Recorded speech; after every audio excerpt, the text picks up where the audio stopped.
guess I'll wait for Angie. But when you're like at home, you know, these get a little bit of weight to them, these bigger ones especially. You can use, you know, a cookie tray, or the dollar store even has little cookie trays just to help support it. Especially if you're going to be moving it from like window to window or outside. So I have a question. Does it have to be a fluorescent light, grow light, or can it be any type of light? Just like, But it works the same way. It's just really like I if think I have like a little piano light, that's what I was thinking. Or is that not enough? I don't know for sure. I just know that it needs to be that 6500K. Okay. So if you can find a like light bulb that fits your light that is that bright, I think it would work. But I don't know for sure. Yeah. I might have to invest in a new light. There are LED ones, I think, that are made for grow lights, and then there are the CFL bulbs. But I saw, yeah, a 2-pack of the CFL light bulbs was also about $18. So a total investment for this one light is about like, you know, $36, $38. The grow lights that are like sold as grow lights are marked up, and like they were like $56. I'm like, well, it's the same thing if you just know what to look for. Yeah. So do you just set your plants just next to that, or do you So put them on something or under?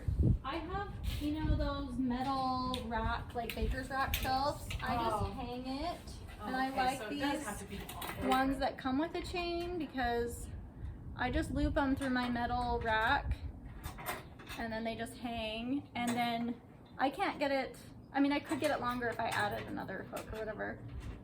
If I need to prop it up closer, so you'll want to keep it 1 to 2 inches above. So when they're just seedlings and there's nothing sprouting yet, I need to back up for a second. So to sprout, they don't need light. So you've got like 4 days where they just need to be warm, and warm conditions help it germinate. So like on top of your dishwasher, you know, on the counter or somewhere warm. After that, they do need light, and I would suggest making sure you have light by that time that they start sprouting, or just keeping them in the sunny window. See you all at Home Depot. Yeah. And Lowe's was out of these, so try Home Depot. Or yeah, maybe even like IFA or something. But theirs would probably be more like official grow lights that might cost more. So once they start sprouting, you know, you don't want them to touch the light bulb, but like 1 to 2 inches away.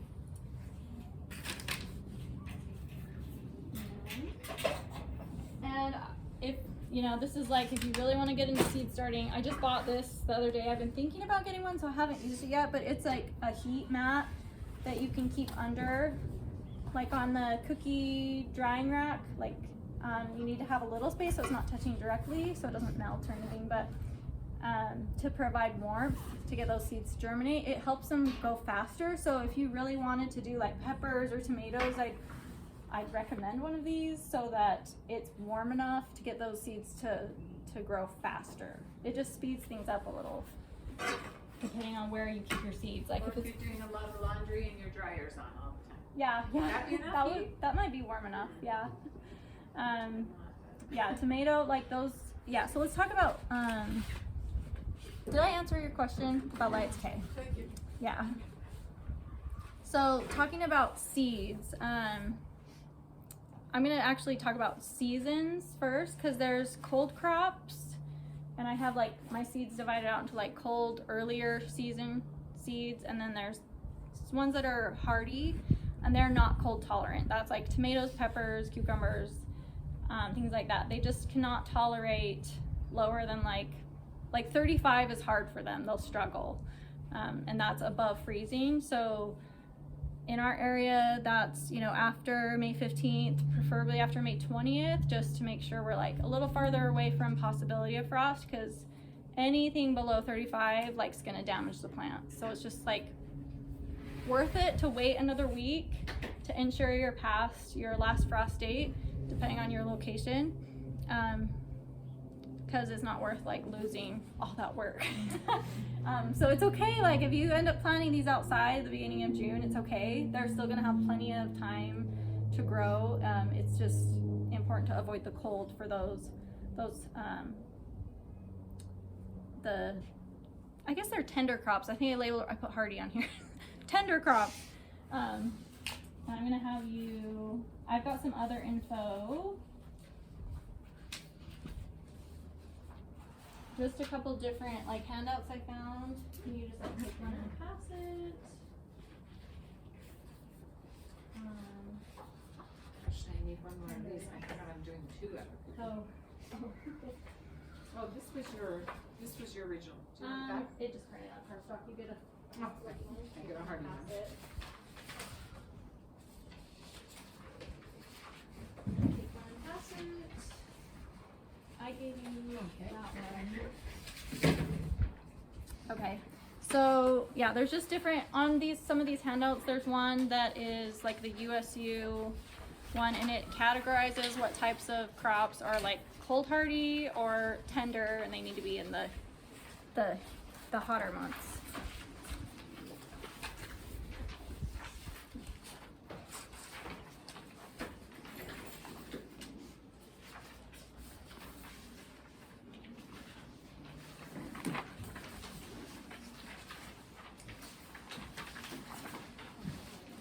So yeah, if you look at this one right here, it just breaks it down into like group A hardy. So these are your earliest options for planting either indoors or directly outside. So there's plants that are totally fine with the cold, like up to a certain point, like they can tolerate like a 32-degree freeze and they're okay. And those are hardy plants, like any root crop, carrots, radishes, beets, peas, they are fine with cold. So you can start earliest with those. If you want to use any of those crops, you can plant those outside now. It's totally fine to do that, and including some of the semi-hardy. You could do beets and carrots and all of those actually in group B. You can plant outside right now too. So if you like missed the window for like planting indoors, you can just go directly sow those outside right now, and it's fine to do that. Lettuce, kale, you can just plant outside and skip the indoor step on these if you want. I mean, you can give them a better start indoor. So it just depends. Is there left? Oh, Did you get all of them? Hopefully I had enough. there's one. Short one of this kind? These two. Oh, those two. I have. The seedlings, yours, and calendar. Could I just borrow 2 of them from you, and then I'll Is get, that this one? yeah, and then I'll print off extras for the people who aren't here tonight. Yeah. So which is the one that you need? These two. That one, and then the stapled one. Stapled one? That one? And Thank you. Elizabeth brought you a snack, so that's Oh, what the yeah, little there's oranges some are. oranges. Just have You them, want they're very oranges. yummy. Okay, so tender and very tender are ones that we can start indoors now. So if you look at the stapled one, the planting calendar for Lehigh, Utah. I got this off the Gardener's Almanac online, and you can just type in your area, type in your city, and it'll pull up the closest known weather station for you. So the closest for us, it pulls up Alpine, which is actually just a little colder, a little bit shorter growing season by a few days in both ends than Lehigh, but it just, you know, it says it's Lehigh, but it's going off of Alpine. So I just went ahead and circled, and I don't know if I didn't provide, oh, I got markers. If you want to mark, everybody needs like a marker, and you can still grab one. The things that we could do today, like our herbs, like I circled thyme, oregano, sage. I didn't go, You're circling what could be done today. you're yeah, saying? yeah. Are the ones you have seeds for, or the ones And that I- are like? Yeah, I don't have seeds for all of these, But you're but I saying have seeds for that some they of them. could be planted today. Yes. Okay. So we're gonna push that line on planting like tomatoes. It kind of like a little late, but I'm like, it's like 5-6 days late. Like we can start our tomatoes Well, if today. they're cherries tomatoes. Oh yeah, they'll be fine. You know, if you're being technical, like, oh, it's a little late, but I'm not worried about it, and I'm like, it'll work out. Okay, so tell us again, you can plant starting today, thyme, Thyme. oregano, sage. Oregano sage, yeah. So the ones that we're not circling, it's just that we're a little late on. It's a little too late to do them for like your May or early June transplanting. But thyme, I circled oregano, sage, kale.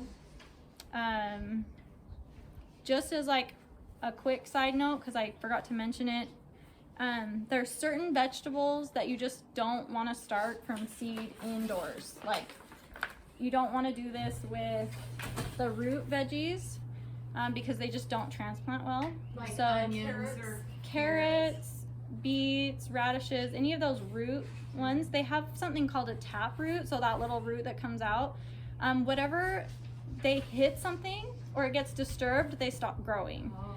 So that taproot needs to be undisturbed so they don't transplant well.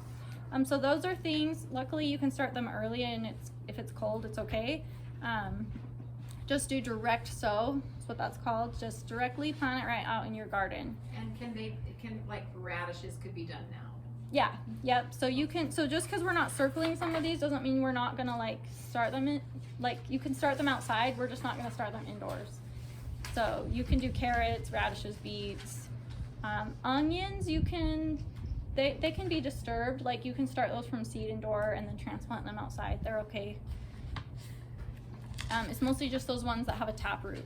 So anything like a carrot or a beet. Yeah, go I ahead. just have a question about onions. Uh-huh. You know sometimes like if you don't do anything with your onions or potatoes and they like sprout, could you plant those? Yeah. Are they basically like planting a seed or is it different? Yeah. So. Like a potato. So yeah, Like a so she asked potato or about an a onion? potato and an onion. So we'll start with the potato. A potato is like, it's a tuber and it grows differently. The potato itself becomes the seed. Those little eyes on the potato are the plant for the next generation of growth. So you can take, I mean, if you're gonna be like super technical, like you're not supposed to replant your potatoes because they can spread disease and they're not like certified disease free. But I have planted my potatoes and they've grown and it's fine. So organic potatoes, if they've got like, they've been sprayed with the stuff, then they most likely won't sprout Right. and they won't grow well. If you don't have any eyes growing, they've done a bud knit type thing. Yeah, and they've had So that's chemicals not on good. them. You want eyes growing on your potatoes. There's a Yeah. reason why eyes don't grow. And you may not want to eat that. Yeah, so if your potatoes are growing, they're starting to grow, what you can do is cut them into sections and make sure each section has one of those eyes sticking out of it. Let them dry out for like a day or two, and then you can plant them in the soil with the eyes sticking up, the potato eyes. You can just plant them right in the soil, but there's multiple ways of planting potatoes, but what I've done is just dig kind of like a trench, and I put the potato eyes in and I just cover them loosely with like up to an inch of soil. And then as soon as those start growing, they'll start growing into like a leafy plant, the eyes. I'll add a little more soil, and as it grows, I'm adding more soil so that there's more depth for the potatoes to grow out from that plant stalk. So are you covering up some of the green?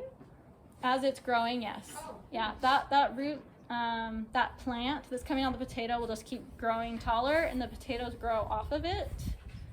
So you want some root depth, but you don't want to bury them like a foot deep when you start, because then they won't have light stimulation to grow. Oh, So you kind of have to do a gradual covering as they grow. It doesn't have to be like, it can be like twice. Like I cover it once and I cover it twice and I'm just done and I forget about it. They'll grow a plant and then they will flower. That little plant will flower, and then it will be done flowering and the plant will start like wilting and falling over, and that's about the time your potatoes are ready. And they're in the ground. And right now is a good time to plant potatoes too. That's So not then on onions, here, I is don't it know. Similar to, and you can just go plant it? What was that? Like if your onion sprouts, can you just like go plant it? So the onion is, yeah, onion's a little different. If your onion, you know, that's in your pantry or whatever is starting to grow, what happens if you plant is it will grow a flower and it will Those seed. look like past. So it's in its next generation of replenishing itself. So if you plant an onion, the first growing season, you're not going to get onions. You're going to get a flower stalk and you're going to get seeds. So if you want onion seeds for the next year, then you can go plant your onion. Is that the way garlic works too? No, garlic's different. Okay. Yeah. Yeah. So the onion, you'll get those pretty white, round blooms, and when those dry up, they have the little black seeds in the dried up flower. Those are your onion seeds. So then you could take those and you could start them in these, like, you know, in a tray of soil. And then, you know, you can divide them as they start into little tiny onions. And those are the ones that will turn into onions that year. So it's the starts. So you can buy little onion starts that look like tiny onion bulbs. Those will just keep growing bigger into an onion. Or you can start them from seed and they'll be look like little green onions. And you can spread those out in your soil like a few inches apart and those will grow into onions as well. Do you know where to get onion starts that are like organic? Do you have any? Is there like a special place here that does a lot? I've had a hard time finding everything that way. I mean, Yeah, I don't know for sure about specifically organic. I've gotten them at IFA before, but I don't know if they've been organic. So garlic is similar to your tulip bulb. It's a bulb, and you've got your head of garlic and all your bulb of garlic, and then it has the individual cloves. So you can buy a either organic garlic or seed garlic. And you separate the cloves and you plant those in the fall like you would a tulip bulb. You can plant them in early spring and get late summer garlic too. So they're they're on the bulb timing. Fall, and then in the middle of summer you'll have garlic to harvest. From one clove you'll get a bulb of garlic. So garlic's really fun. It's one of my favorites. how do you know when it's ready to harvest? With that one, they start growing the greens that look like the onion greens, and they put out it's called a garlic scape. It looks like a little head of garlic, but inside it's going to flower. When there's a garlic, it's called a garlic scape. The garlic scape, before it flowers, is when you want to harvest the garlic. So you can see the scape, but it hasn't flowered. yeah, so what you can do is if you see the garlic scape, you can cut it off so that it won't put all its energy into the flower, which would be seeds. Yeah, you can cut those off, and I guess those are like a delicacy and you can cook with them or whatever. They're garlicky flavor. So that's like a garlic flower before it turns into the flower. So that'll put the energy and growth back into your garlic bulb. Yeah, so good questions. Those are all really different things, but yeah, they're you can replant depending on where in the life cycle you are in that. Okay, back to the list of things we could do today. I circled tomatoes. It's a little late technically, but I think we're still good there. Basil, kohlrabi, Swiss chard, lettuce. Some of these that we're not circling, they just have start seeds outdoors, but no date in the indoor column.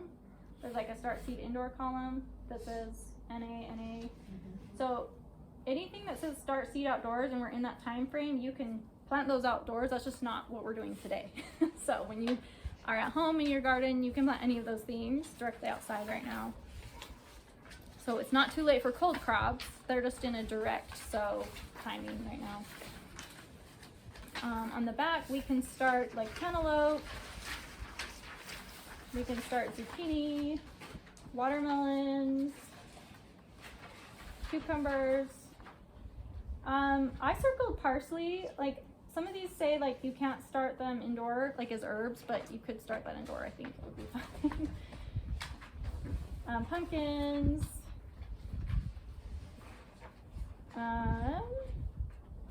Yeah, and the other ones are just, and I circled cilantro as well. You could start that indoor and plant it outside, or you can just directly start it outside. All right. And then this is just another, on this paper right here, I like this little chart. It's great for what you're going to be doing outdoors. So it's transplanting, the schedule for transplanting your started plants of when they can go outside based on the Wasatch Front. So those of you not in Utah watching, I don't know what growing zone they're in, so it might be different, it might be the same. But on this chart, it's basically like when you can start seeds outdoors and when you can plant your transplants outside. So there's just a little seed symbol or a little leaf symbol and the date. So I just drew a line down because I'm like, okay, well, we're at April 12th. So I'm like gonna round out like anything that's April 1st and beyond, like April 1st to May 1st is what you'd want to focus on right now. I can go outside and I can plant carrots and I can plant kale, I can plant lettuce, I can plant onions outside. These are all direct outside. Potatoes, radishes, spinach, beets, Swiss chard. All of those can go outside direct seed right now. Transplanted outside right now, you could transplant broccoli. So if you want broccoli, you can go like buy a plant and transplant it outside right now and it would be fine. So like I've got, I don't know, some of these are like cabbage and broccoli. I can plant these outside as soon as the plants are ready and hardened off. They've had some outdoor exposure a little bit at a time, getting more and more. And then, Wait, I'm confused. So the seeds means you can plant the seeds right now in the garden. yeah, And the transplant. Yeah, with so the this- leaf means. yeah, so this chart is everything you can do outside, like right now, depending on what date you're looking at. So I was reading off April 1st to May and 15th. April 15th. So right now, April 1st to April 15th, those columns are pretty much the same.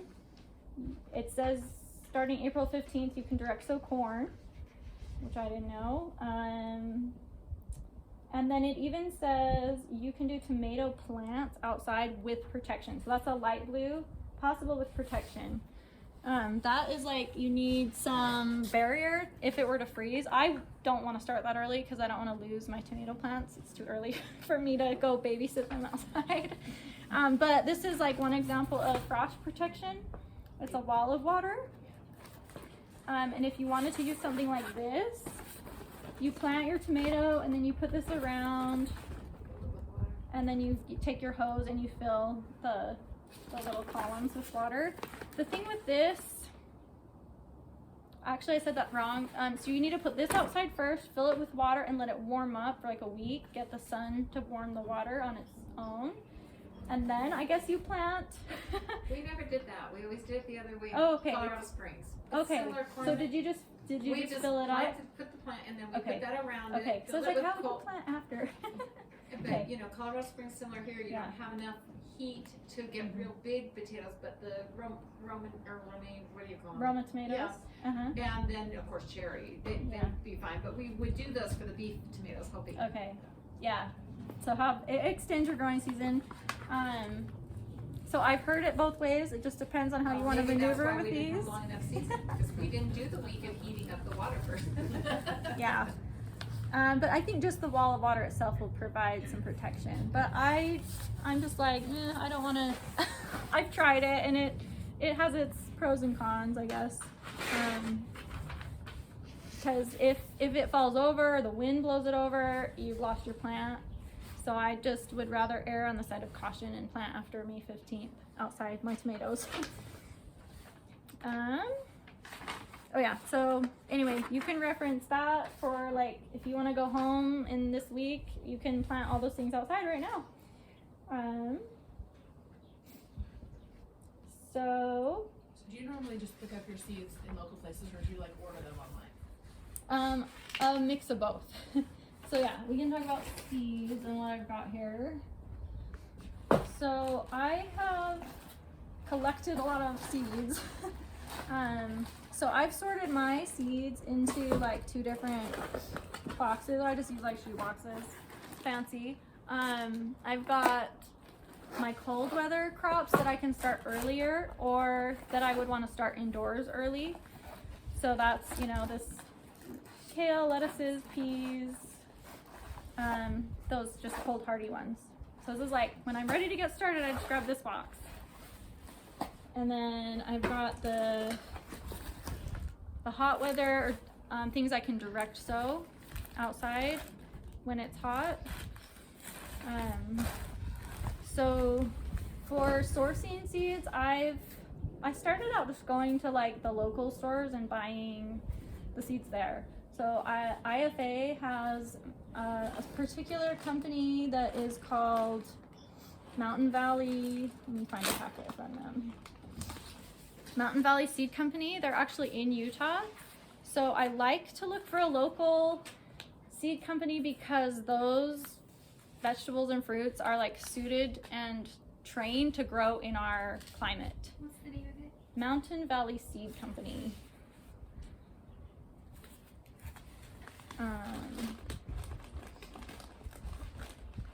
Yeah, I can pass it around. It has a website on there. So I have ordered from their website if there's something that I wanted that's not like available at the store. But there's so many seed brands. Like I had ordered online from Seed Savers Exchange is another one. I got these ones a while ago, but at the health food store, and I never thought to look, but it says Massachusetts. Okay, and it's fine if the seeds are And coming from somewhere else, but They're $3 a packet, so I don't know what the normal cost is. But it's just what they had, and Right. it's what I like to eat. Lettuce, I like radishes, and I like Mhm. cucumbers. awesome, yeah. So what the local stores have is fine. You don't have to order online. It's just like if you want to look for something cool that the stores don't have. Like, I wanted one year to start growing like purple things. Like I found purple cauliflower seeds and purple peppers and just, I don't know, just for like variety and fun. But I couldn't find some of those things at the store. So it just depends on what you're looking for. I did want to talk about just for a second on what types of seeds. Down here I've got two sections about seed types. So there's heirloom seeds, and just like a quick overview of what, like all these things have labels, like this one says, there's organic and there's heirloom and there's hybrids. So the heirloom is just a plant that like when it goes to seed, you can save those seeds and you can replant them and you will get the same plant that it started from. It's like, it's a well-known like plant variety, not species, variety that has been around for a long time and it's well established, and you can save the seeds. Heirloom, if you want to go into seed saving, you look for heirloom seeds. Then there's hybrid seeds, and these get confused because some people are like, I don't want hybrid. But when it comes to like vegetable seeds, it's just that you're taking two similar types, like two tomatoes, for example, that have different qualities, and you want the offspring of that to have qualities from both. So it's just a cross-pollination process, and it's a predictable cross-pollination that every time when we pollinate these two, you get like your better boy tomato. But it's not a It's not GMO. GMO process. Because it's the same species. Yeah. But the only thing I don't know, and I'm curious, I want to see if I can get Larry on it to figure it out. Yeah. Because I know when you crossbreed tens of thousands of times, Mhm. even if it's a natural process in the same species, then you are changing the genetic structure because it's been done so many times. So if it's a hybrid and it's, a dozen times or whatever, it's no problem. It's not going to hurt us. But if you do it tens of thousands of times like what they've done with wheat, then our bodies are not designed to eat that. It has no idea what to do with that. And I don't know if that applies to vegetables like it does wheat. Yeah. So I don't know. Yeah, because I know wheat is a hybridization process. It's a natural so- process, but so they say, oh, it's Mhm. non-GMO because it's a natural process. But if you do that process tens of thousands of times, as they have, to get the perfect kernel of wheat, your body has no idea what to do with it. And so no wonder we have leaky gut. We've got all kinds of Yeah. issues. People can't eat it. They are gluten intolerant. There's a reason why they are, because of that process. So I wonder if that Yeah. happens with hybrid in vegetables. It makes me curious. Like, Yeah, oh, I'd be curious maybe they to know would do more. that too, Yeah. trying to get the best, you know. Yeah, in my Master Gardener class that was addressed, and I mean, they might not be specialists in it, so It's hard to know. Most it would be people great to know have about more the information, wheat. but it was like a hybrid of like your garden Yeah. veggies it's not the same as your like genetically modified Oh, no, process. it's, So it's not unless they Yeah. do it tens of thousands of times. That's what I don't Yeah. know. It's just so weird. But I've seen it happen in my garden from container to container.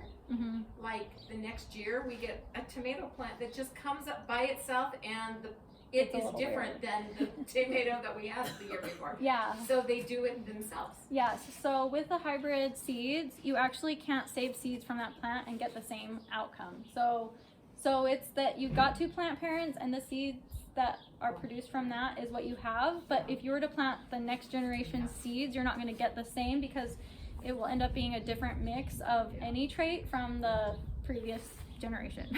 Crazy. So when you get weird squashes or whatever, like if you've saved your seeds and it's cross-pollinated with a different squash, the outcome of the next seed plant could be weird. Yeah, our tomato and watermelon hooked up. Oh wow. And it was the I didn't weirdest even know that was a tasting thing ever. I'm like, So was it more like a tomato or it more like a was, it watermelon? looked like a little watermelon, but it tasted like a tomato, and it was not even a yummy tomato. It was just so Weird. crazy. And you're like, this is a very strange, just Yeah. like some animals should not connect. Some dogs is not right.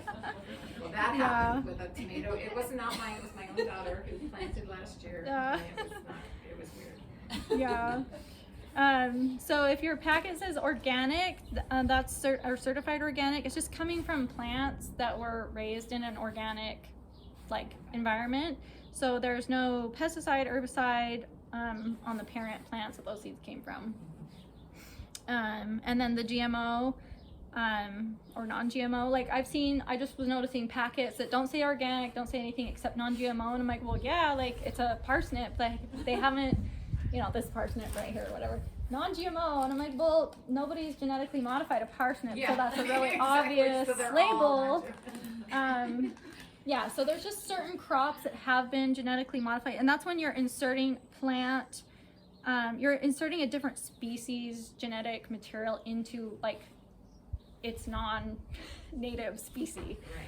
So these are not usually available to gardeners.